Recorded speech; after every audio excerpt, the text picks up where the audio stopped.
Well, YouTube, if you haven't guessed, we are at the BMW stand now at Motorcycle Live. My favourites. What are you shaking your head at? Rubbish. Rubbish? Rubbish. Ah, should I do it again? What about your intro? What about the bikes? Oh. Intro, what best thing on this stand? Size of that.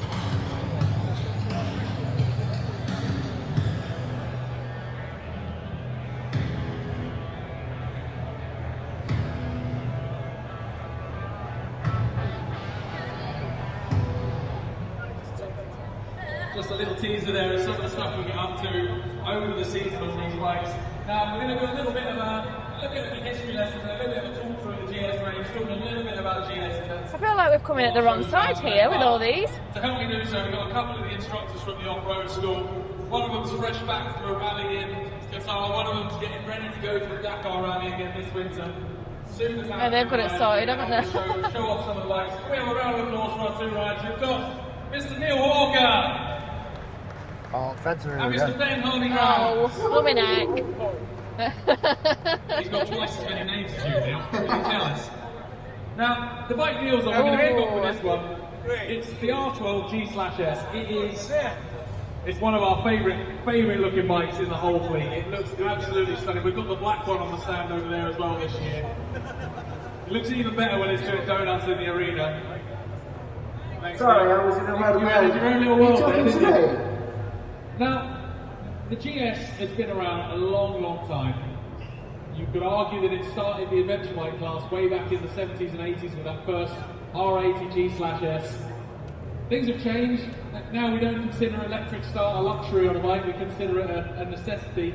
The bike world's moved on. This R12 G/S has kind of brought a bit of a blend of old school styling and modern technology. It's got one of the air oil cooled engines, which is super smooth, sounds stunning. But it still has, especially in the form we've got it here, the Enduro pack, it's got the Enduro style wheels, it's got some decent off-road ability. Neil, you've ridden it a little bit this year when the other instructors have let you. Tell us about what it's like riding that particular one with that engine. Well, we've got 60 bikes in school, and you get one of these. So it was a battle. We've got 15 odd instructions. That looks tiny. And it was always a battle with Wayne to ride it. I mean, the classic looks, but the modern technology on it. The ABS really lends itself nicely to teach with. Super smooth engine, but the tractability is beautiful. So yeah, people really enjoy them, and you look cool. It does look cool. It's one of those things because it is a bit of a cafe racer scrambler style of bike, but it's got some decent off-road ability and it's a stunning engine as well. So it's not just about style; it's a very capable one. We don't do bikes in this arena that can't go with being jumped and skidded and wheelied. They don't last very long. So that's why Neil's on that one. I just want to jump to the other end of the spectrum. So Neil's on the kind of retro style R12 G/S, beautiful old engine, beautiful old school styling with a bit of modern tech. The bike Ben's on is at the other end of that spectrum. The bike Ben's on is the R12 GSA. This one's got the auto shift assist, it's got the automatic height control. That is the pinnacle of BMW's adventure bike technology. For doing really big. touring on and off-road, that bike is incredibly sophisticated. But here's what's That is important. massive as well. There's a lot of technology coming in the world now. There's a lot of technology that's coming to cars that is always our favourite thing. I know. Has anyone got one of those cars that does the lane change thing? It doesn't let you change lanes?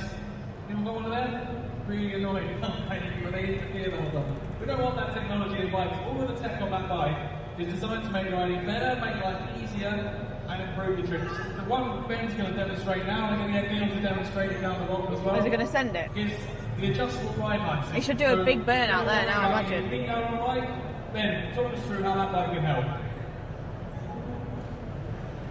Can't hear a word. You haven't turned the microphone on, have you?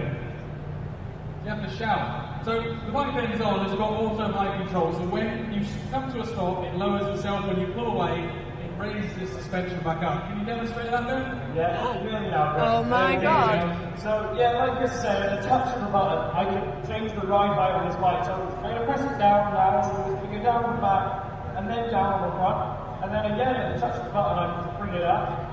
And what's brilliant about this is at the moment I'm in enduro mode, so whatever I set it to, it's going to stay as this. So I've got it set in the high mode because I'm riding everything down these rollers, so I want a bit of extra ground clearance, a bit more suspension travel. But when I set it into a road mode or road riding setting, it's actually going to do it automatically for me. So what that means is when I come to a stop, the light's going to be in its lowest position. And then when I pull away, it's nice, when I stop, I can put my feet down nice and easily, and then when I pull away, it's going to automatically ride up, and then I've got full travel, it's going to handle like a... I wonder what happens with it if you do an emergency stop though. Nice. Now, the next little bit we're going to demonstrate, it requires a little bit of honesty on you guys now. So, let's have a show of hands, let's split it down the middle. Let's have a show of hands on this side. Has anyone over here ever stalled a motorcycle? No, never. Come on, be honest. There's someone over there with name to put his hand up, I like that. How about this end? Anyone stalled a bike on this end? A few of us have done it the last minute, that's fine. We've all stalled a bike. So, the bike ends on, you take all the riding skill away because you're still shifting up and down the gears if you want, or you can put it in full auto. But Ben, can you give us a demo of just how smooth and useful that system is? Yeah, so you're spot on, Chris. This system is so good. You know, I'm just inputting throttle myself, the bike is deciding how much clutch it wants to put in. It's basically like buying someone else's really good clutch control. It's cheating. That's what it is. It's cheating. It is cheating. It is cheating, but why not, you know? It makes things in day-to-day life really, really easy, you know? We all hate it when it comes to that really steep hill, be it stops at the traffic lights, hill starts. They're not a problem anymore. You know, I don't even have to worry what I'm doing with the clutch. But it still has the high performance to do skids and wheelies, eh, Chris? Still capable of doing donuts. I'm not sure that's what BMW's engineers designed that system for for you to do donuts with, but hill starts is definitely one of those situations. All right, rolling backwards. Rolling backwards. Yeah, hill starts are just fantastic. Beautifully done. Hey. Right, we're going to move away Got from a the lot of seat adventure on and it. move on to one of the got sort of a mainstream lot bikes of in the off-road skills school in South Wales. And that's The got... R12 GS. Now that is a pretty middle of the road in the GS range. There's On one end you've got no the 1300 clutch. Adventure. That's got everything on it. Now the 1300 GS, you've got a lot of ability to customise it. You can put big fairings on it, big luggage on it, bigger comfier seats, more bars, more lights, or you can go for the more stripped down one like our one's here. This is like the Enduro pack, stripped down for off-road use, still super I like road, these. road mileage and going fast, but Neil, we teach a lot with these on the off-road schools. Tell us why we should learn to ride on a 1300 rather than a nice small 250. I mean, firstly, I could they're force super it. well balanced. They stand up on their own. Pretty I much. like so these the as well. escalation crash. Smoke and mirrors there. But it's such a stable bike. All the weights are very It low looks down. really small. And It looks really small, but it's actually quite big. We go right through to get you really confident. Not only just Oh, handling look the at bike, this but all one. the slow speed stuff. And we find these are the easiest bikes to learn on. Who wore it best, you or Mang? I've spent a lot of time on these bikes now on our trips to Who looks better on it, me or Manx? Manx. It definitely looks better on you. Pardon? It definitely looks better on you. Oh, thank you. I'll pay you after for that comment. It's just like a big enduro bike. It really should do. And it's what got they do sparkly off-road. paint. And we've taken them to lovely places. My legs are proper dangling on it, but... Beautifully done. Now, the Steel's riding around on that one there. Has anyone ever had a puncture on their motorcycle? A couple of people have had a puncture. Anyone ever here had a puncture? If you've never had a puncture on your bike, I know it's annoying. We've tried to make as many interactive things on the stand today as possible. So if you've had a puncture, go and see the guys over on Motorrad Tours. It started like They've got a vibrating. puncture repair station, so they can teach you how to plug your own tyre, how to repair a puncture. Good little bit of Do you want to sit on knowledge it? there.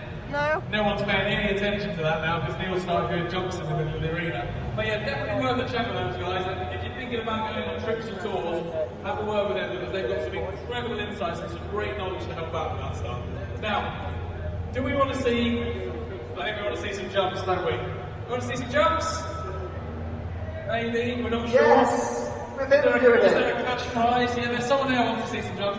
So for that we've got Ben out, we've got the F900 now. So this again is if you look at the 1300 GS that Neil's on, that for me, if your idea of a good long trip is that 80% of it is on dirt roads, and then you want to do a little bit So actually disappeared off then, but I was just sat on the S1000 RR. Sorry. The fact you've got an extra suspension travel, a nice narrow seat so you can squeeze it between your legs. We've raced this thing off-road. So sport's at 19,500. The non-sport is 17,990. Let's go on then, let's have another lap on Ben. I just think nothing hits quite like the colour combo that I have. Let's have a bit of a gap jump on the F900. You should jump you, Chris. Here, I've got faith, I'm going to sit in the middle. Competition. Okay. It's 2 days off riding on the GS it is day 1 then. Thank you. Right, so. Are you wanting to test drive any of the bikes as well? No, so we've had a bit of a thing because my legs are so short. So I've got the 2018 RR, Oh, nice. and I really wanted to try the normal R because I'd love an upright, but it's just too tall.